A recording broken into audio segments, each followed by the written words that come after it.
All right, what's up, guys? We're back here with Zero Chillin' with a new video. I got a few homies here in the call with me, and we'll have a nice little discussion when it comes to fighting games. So, uh, if you guys want to introduce yourselves first, Arkeo, Zol, what's up, guys? You can go first, Archeo.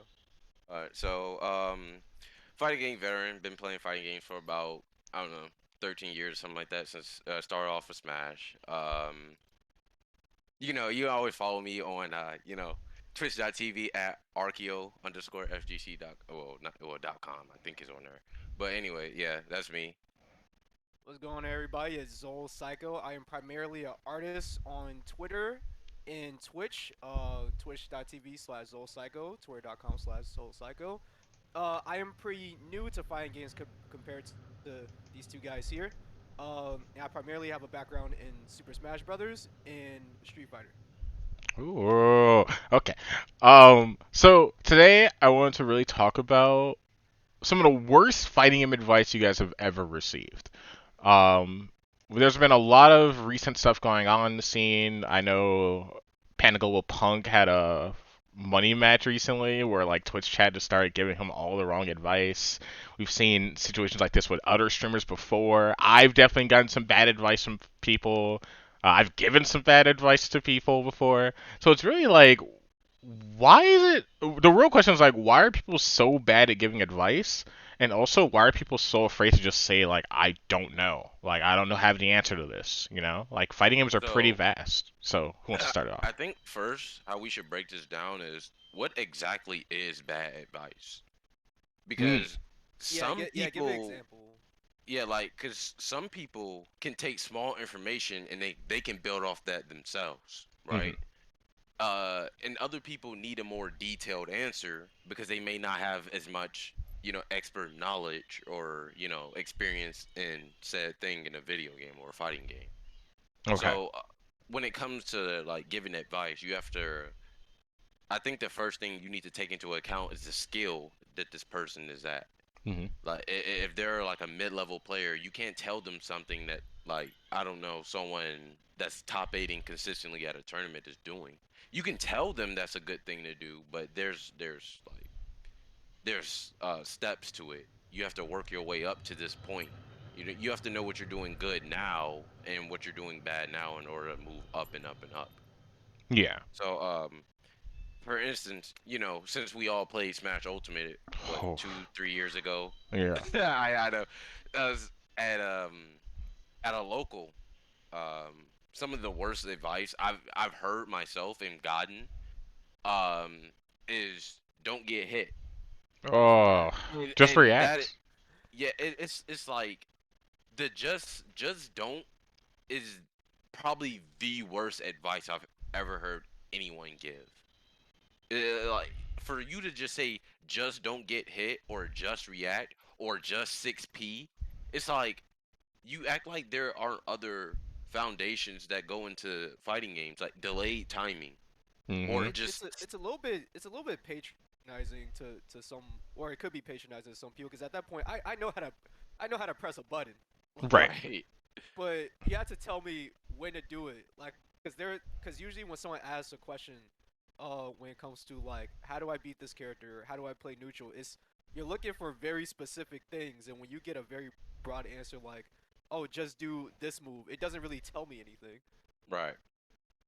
Yeah, I definitely agree with both those points. It's definitely the whole like don't get hit, just react. Especially in Smash, right? You see it all the time from like people who are like mid-level. It's usually mid-level players.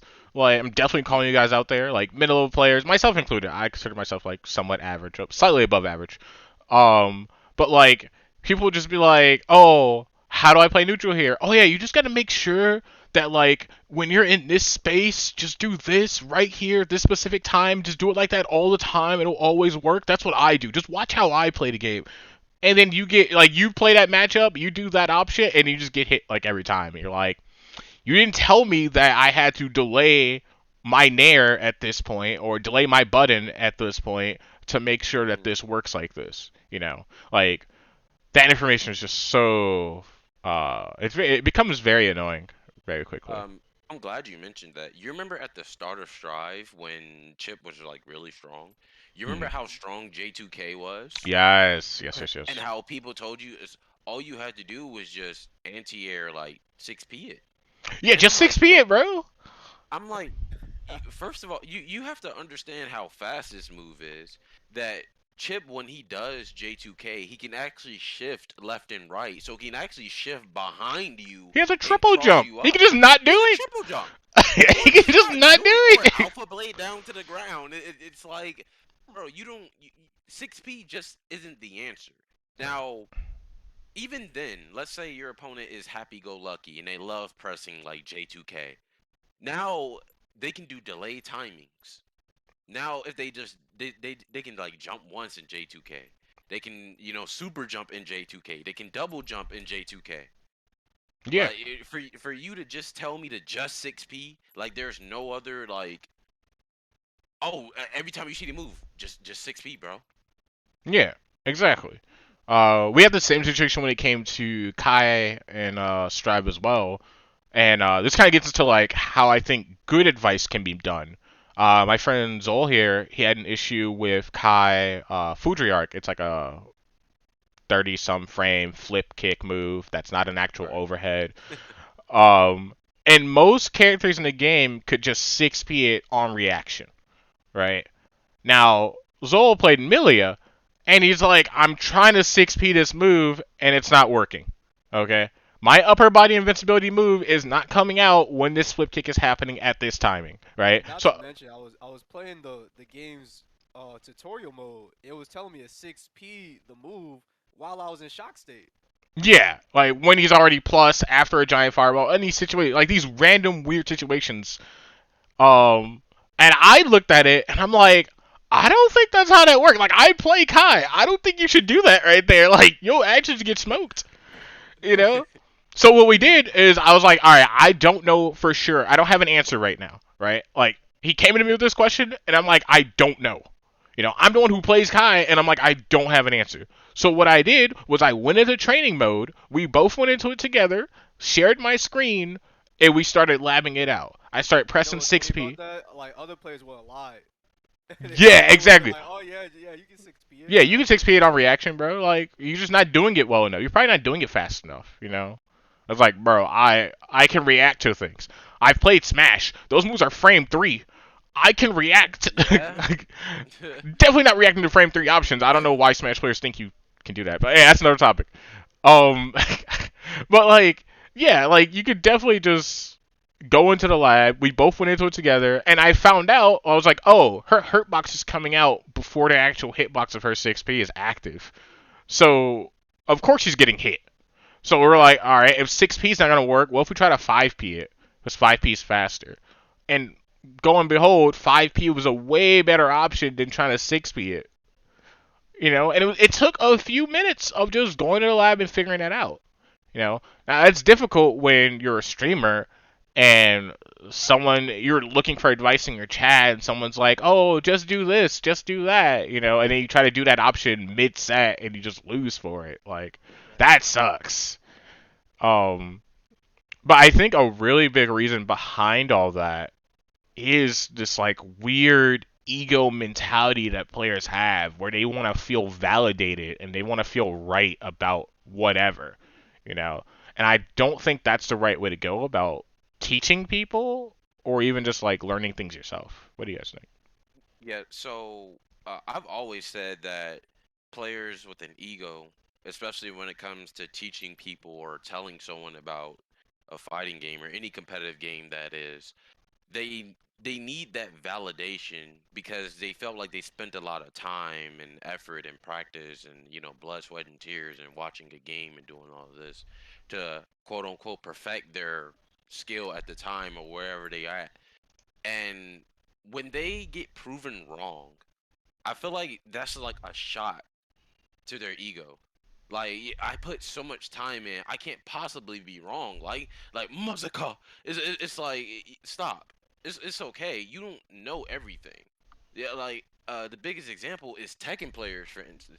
Tekken 7 is still having stuff discovered today. Like, and Definitely. how long has Tekken 7 been out? What, 6 years? 7 years? Since 2017. Yeah, I'm Uh, talking about like the actual game itself, like including arcade. oh yeah, yeah. It's been out for a minute. Yeah, so like when these like high level players, these top level players, when they find answers or when they they don't have the answer, they go right into the lab and they figure something out. It's okay to not know something. That's how you get good. I feel like people forget the process of improving. You don't just wake up one day and just you know how to do it or you have the answer. You have to go through a process. You have to break down your options and figure out what you can and can't do in this situation. Hmm. you know um and for the whole ego thing, the validation, like, I don't understand why people feel like they need some type of validation to be right.